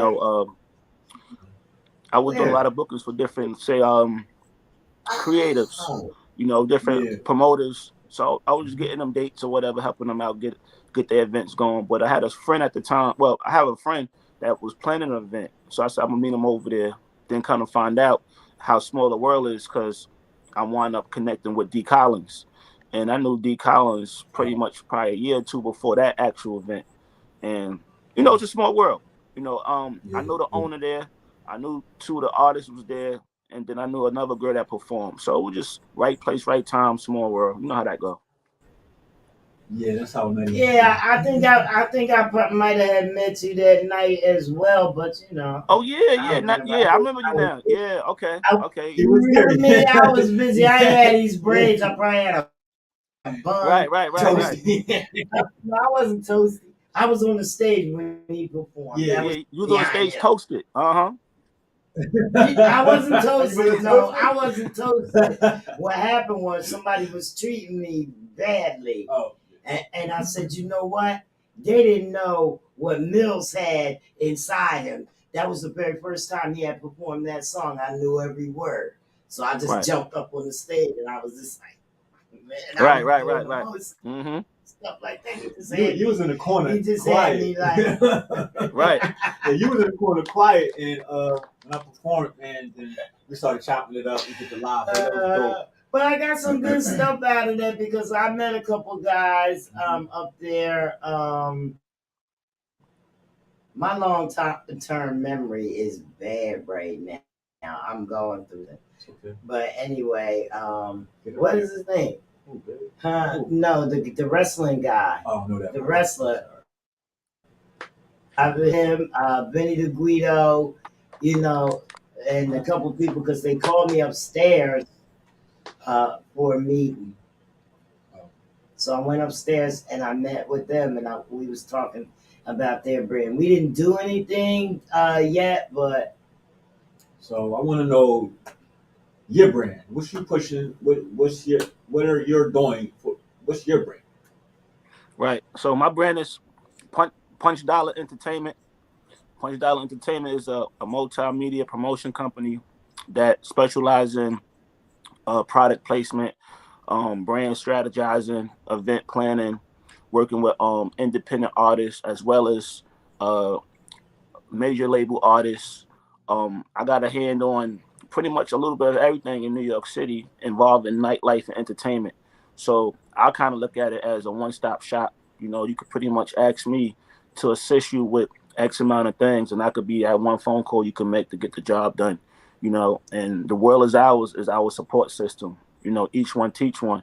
And the support system that I've been building since the last 16 years, it just been working in our favor because we all got goals, we all got dreams, and I'm just bridging a gap to be the liaison to get us to the next level. so that means that hi Daryl. That means that you'll work with any brand and help them get the push that they need. Pretty Is that much, what you're yeah. saying? Yeah. Pretty much like I would a say that, brand especially if I out have there. yeah, if I have expertise in that particular brand and this particular, say, Mhm. market, then I could be able to assist. You know what I'm saying? As long as it's I familiar, see something like this. yeah, as long as it's familiar with the hip hop culture, you know, I'm pretty much could be that go-to person to help out with the brand, you know. So So what's some of the things you um, got right now? right now I'm working on so many things right now, but right now what's most relevant, I'm working on this industry mixer up here, right? And basically, um, so basically, I'm working on this industry mixer. It's going to be industry related, and it's going to be involving around artists, producers, managers, and say influencers, right? So when you come to this networking event, it'll be colored cup coordinated. So Wow. these are the actual cups, but this is just going to be example.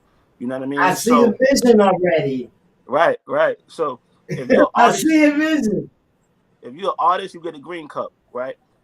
If you a manager, you get a blue cup. And if you say a socialite, a photographer, or model, you get a pink cup. So now this is going to change networking and socializing because now you could be able to identify who's who by the color of a cup.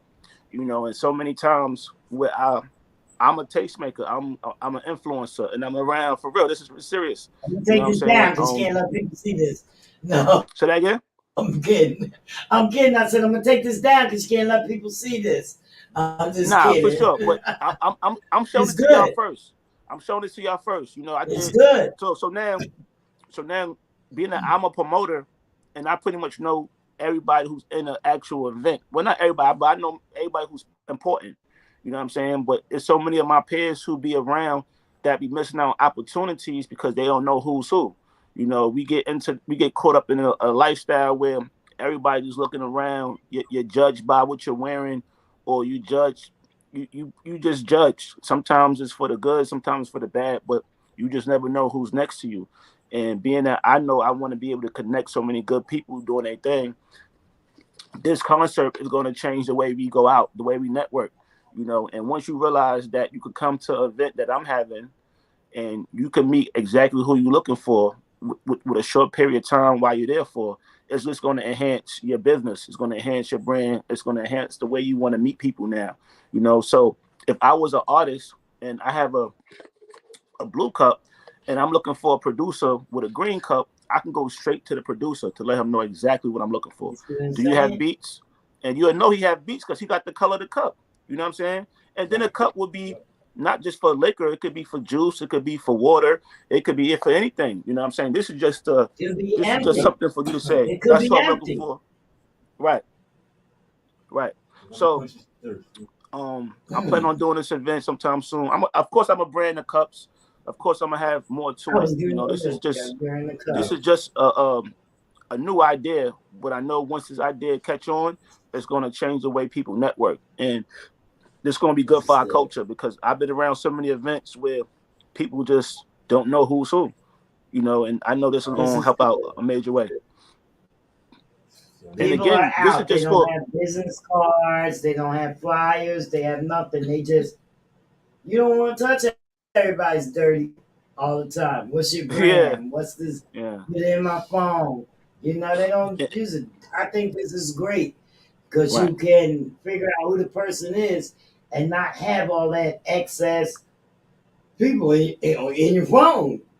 You know what I mean? You look at them and you know who to approach. Right. To say?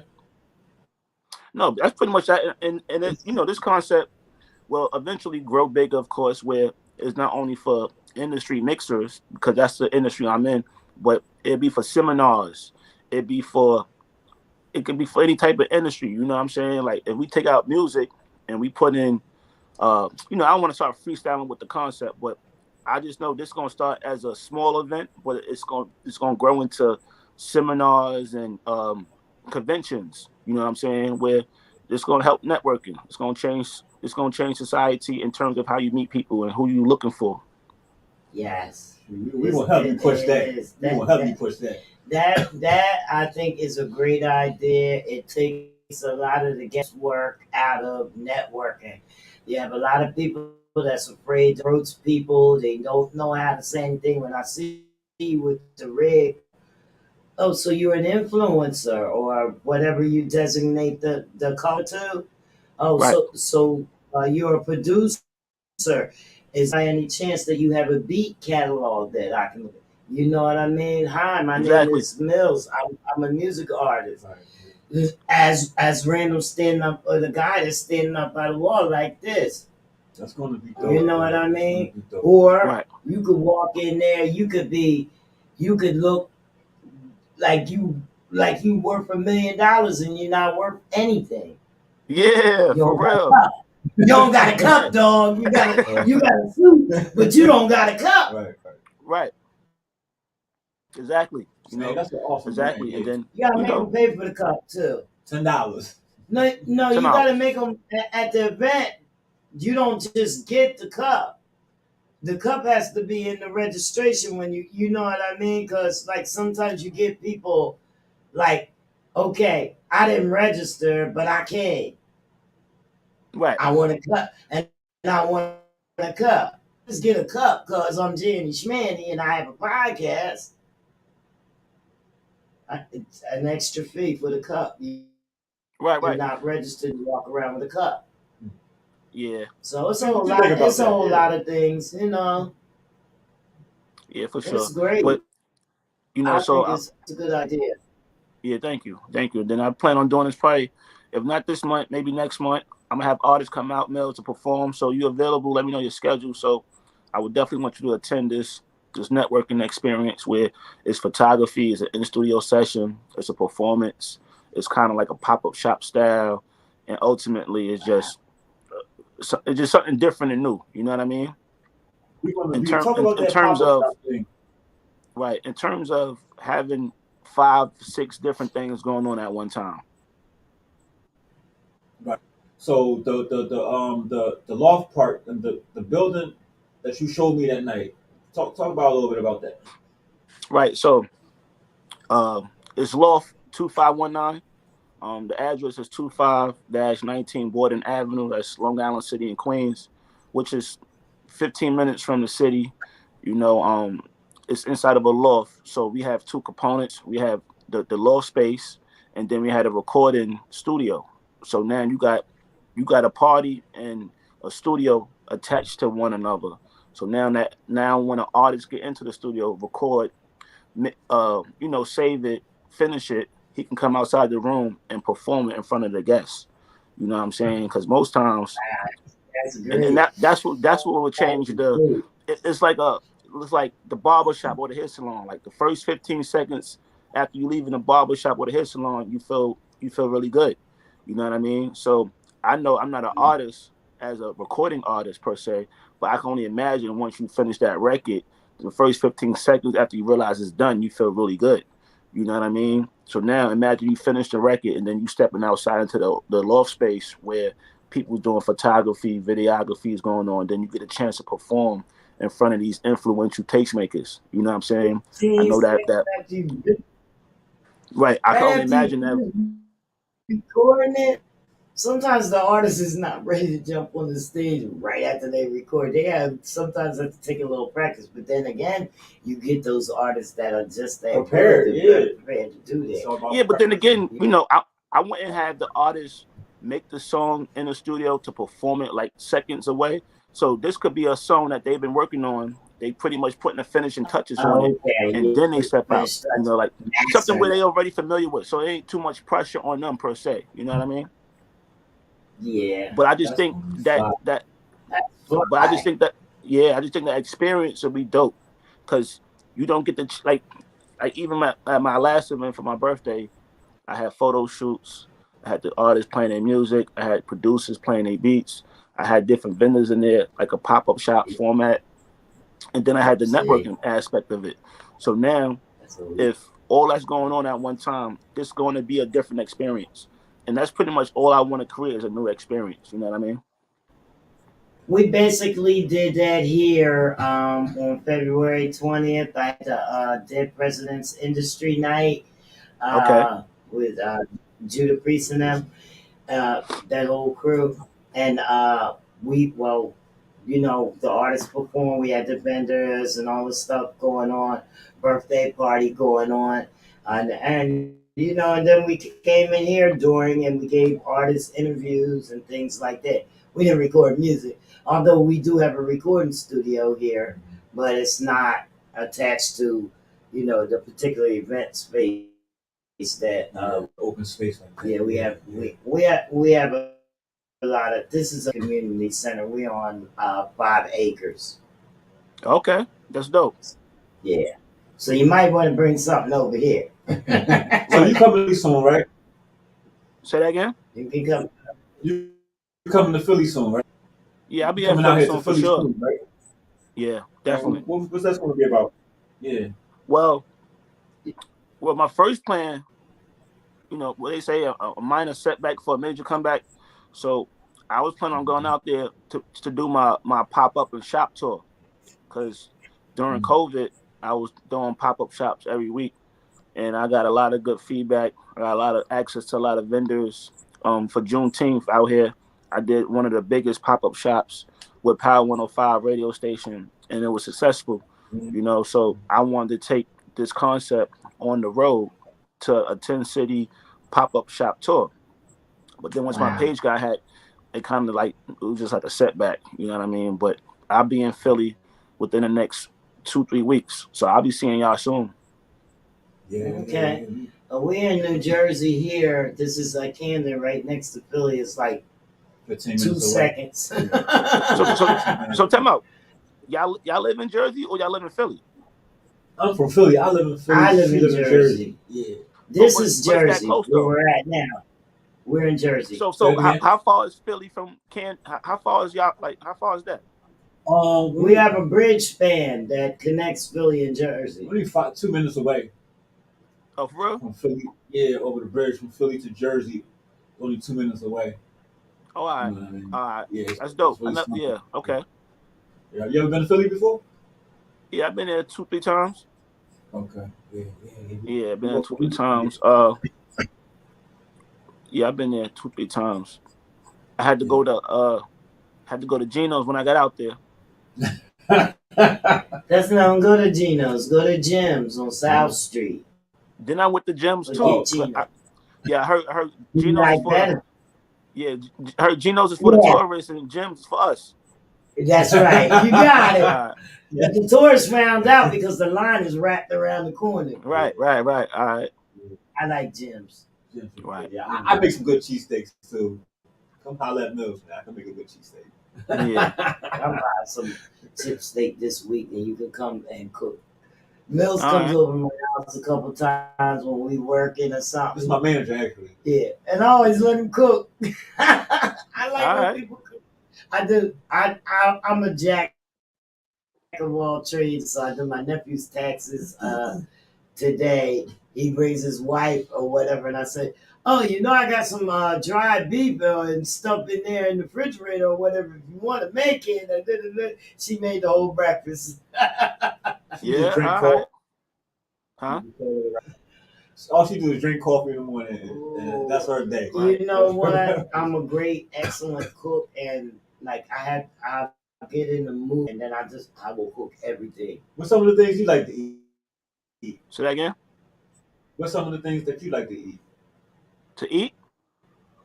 Yeah, food. Like, no. Cheese steaks.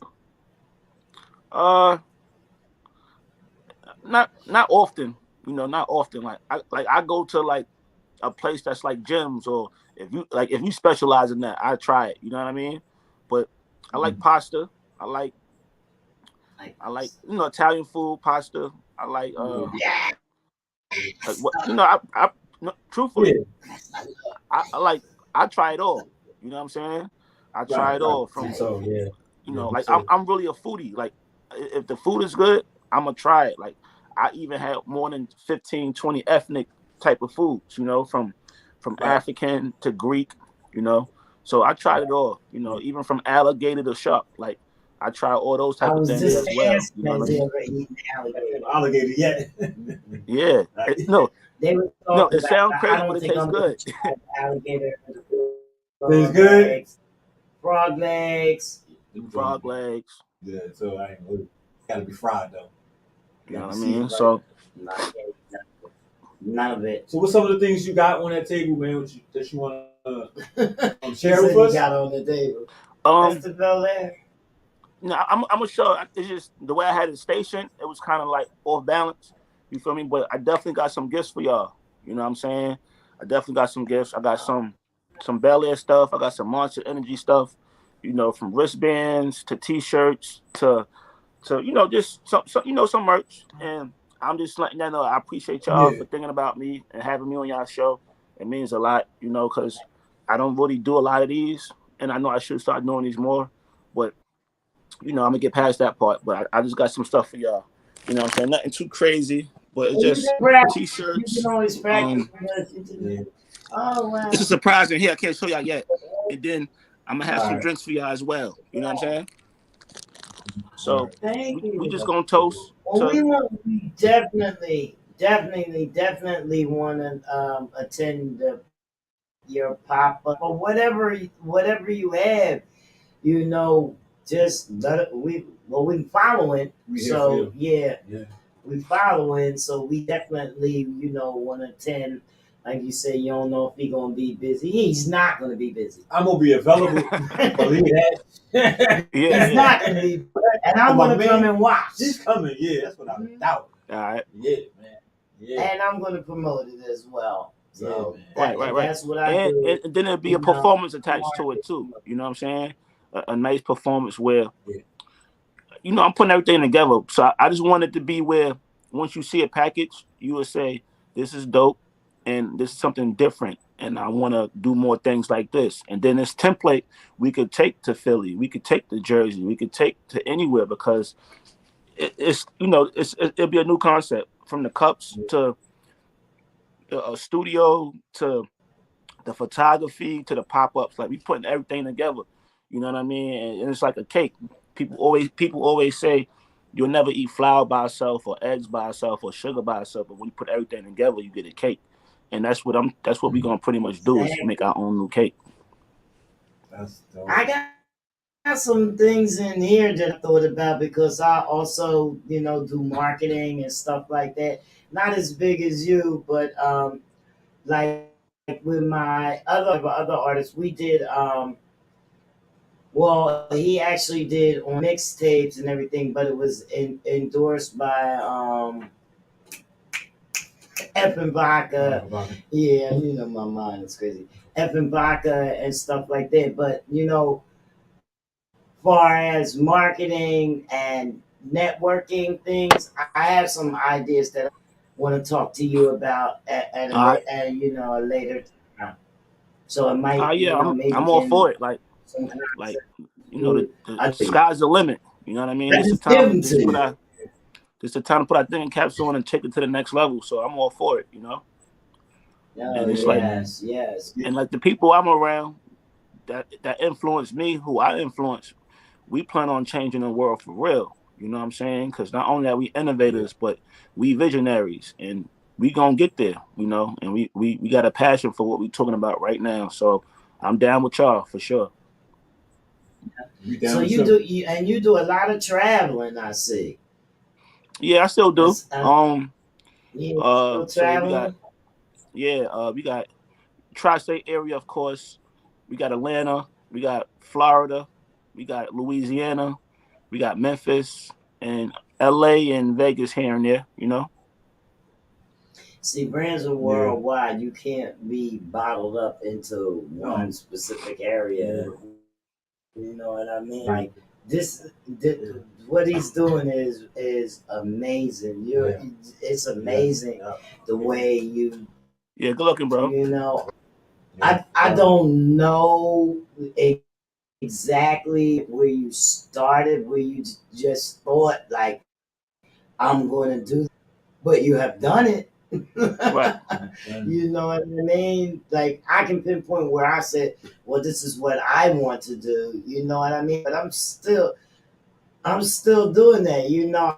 I finally into this podcast where I can people out and let them talk about themselves. So the is like the traveling part. I went into that as well, but later I got to get a little better with this. So I'm looking at maybe at least a year at the bottom, Right. at least a year or more before everything is like I want it. So 2 seconds. I want to know. Like she just asked, how did you start event planning? Like what made you want to become an event planner? Well, I started out as a teenager. You know what I'm saying? So when I was 17, it was nothing really for us kids to do. Like we had things to do out here in New York, but it was like it was. I knew I wanted to do something that was more entertaining. You know what I mean? So when I was Entertainment. 17, I had to do a team party, and then like 1,000 kids came out. Because I used to play basketball when I was younger, so I was always popular. I'm only child, always had the fresh fits. You know how that go. So I was just always Yeah. popular, and my energy was just pure. You know what I mean? So I had a team party that kind of went over the roof crazy, and then uh my mentor at the time, well, my mentor Erica Ford, she had plugged me into be an intern for Russell Simmons. You know what I'm saying? So once I got the Russell Simmons music group at the time, I started to meet different people who was actually people that was doing marketing, people that was doing branding, people that was actually putting together industry events. And I just stuck with it ever since then. It was like a passion. I loved it. Um, and I just See, plan on taking it to the next level. So it started out when I was 17 years old, and I just been stuck. I just been sticking with it since. And got its ups and downs. It's called life, but this is what I love to do, and I love this because I met so that's what many dope people like yourselves. You feel me? And it's only gonna go up from here. You know. That's it. Yeah. that's what happened with me. I met somebody and I said, "Why can't this be?" Well, I'm gonna be a groupie now. I gotta do something. Right. Right. So Right. well, I can talk to. Let me see where I can blog. That's what I started doing. Just tell somebody. Right. Me, I just did making music. Man. I always like remixing songs since I was 5. And I would just remix crisscross songs or Scarface songs back in the days and writing professionally. And creating songs, but it started off with 16s, and you know what I mean. Then I started creating actual songs, so that's how I started with my music. So we all have some type of way of what made us start what we are doing now. They made me be a music manager. Yeah. They Right. told me, music manager, you can Yeah. do this. I did it. I just started studying and reading everything on everybody's platform, reading everything going down the, oh my goodness. Yeah. And I just did it, man. I started, you know what I mean? And then my artist, I never let him do anything. Still, he ain't doing nothing. Okay? He still ain't doing nothing unless, he's really doing something with some. I took him to all the legends. I took him to all the legends. He was, and I just found out last week that the guy that he did his very first interview with told him to stick with the legends. Right. Like I knew that. You know what I mean? So I had him around people like Grandmaster Flash and Mr. Cheeks and Roxanne Shante and Raw Digger and all of them. Right. So Yeah. all of them. That's I'm glad that we met, man, and we've became cool ever since, man. I think it's been like 6 months now, something like that. Nah, I've been longer than 6 months. That might have been like a Longer year than and a half 6 ago. months. Was it that? Hey. Time really flew. I ain't gonna lie. Well, what's coming up next? Yeah. What you got in March coming up? Anything planned? Yeah, it's in the works. But I might do Okay, it's that in the works. industry. Yeah, but the industry mixer that I was describing to y'all with the cups, that's what I plan on doing in Yeah. March. All right, cool. All right. Let us know how we can help you, man. Say that again? Definitely. Let us know how we can help you also. All right. Yeah, just let us know how we can help. Yeah. I mean, one of the ways is we just connecting Philly, Jersey, and New York together. So we just doing more stuff. You know what I'm saying? Because it's strength in numbers, and once Philly and Jersey and New York realize that we're gonna be coming together and building and forming like Voltron, it's gonna be a good look in all our favors. You know what I'm saying? But it's time for us to start meeting and being around different people that's similar to us. And once people realize that we connected with people in different states, it's gonna make us stand out. It's gonna work in our favor because you know how it is. It's about growth and development. It's about evolving. It's about expanding. Yep. And Yep. it start with us. Glad for you to come in. Glad for you to come to our facility and check it out. We got many rooms, many sizes, and like if you think that you might want to, throw an event here, we can make it happen. Oh, nah. Yeah, we had young guns last. We had young guns last summer here. We had Chris. Oh, all right. Yeah, we had them. Let me tell you something. The only place. Let me tell you, all the furniture, everything outside was all leather. It was beautiful. So we want to say we're about to wrap You up. gotta see it. We want to say thank you, Punch Dollars. Go holler at Punch Dollar on IG. You got to give the people to contact you or purchase the things. Or any shout out. Yeah, I just want to shout out everybody that was tuned in. Everybody's going to watch this dope interview. Shout out to Punch Dollar Entertainment. The world is ours. Keep your dreams alive. Mel, I appreciate you, my brother. Much love, Queen. I'll see you soon. Thank you. I'm hoping to see you soon. Definitely. Absolutely. Definitely going to stay in contact. Social media, your websites. I've been clicking. Research. Nah, for sure. No, I didn't do this research because I didn't have that much time. Yeah. But I've been clicking. I seen it. I can see it. You know what Right. I mean? And again, like this is an introduction. You know what I'm saying? So definitely we needed this important. introduction so we could start this foundation and build and grow from here. Because the next interview, I'm gonna be talking about my book I'm writing, my animation, and my short film. You know what I'm saying? And then I got a trip to Colombia, May 5th to the 9th. Then we in Antigua, July 21st to the 25th. So we got more to talk about. So I just wanted to get the first part out the way because the next part gonna be something serious. You ever think about doing any documentaries to the places that you travel at? You definitely should. You know, Not really, but like even the hotel. right. I mean, it crossed my mind.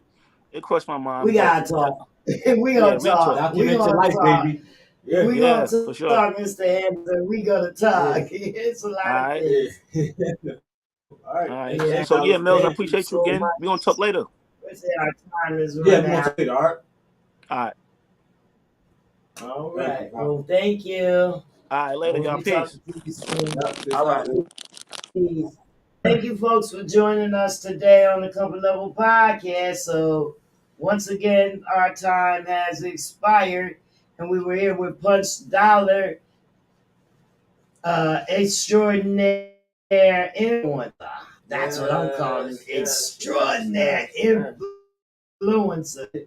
I was trying to get a play the song out, but yeah, I just got. All right, y'all, man. Thank y'all for tuning in. We out. Thanks Shout out for to tuning in. $100, man. Keep trying to survive through these baby life.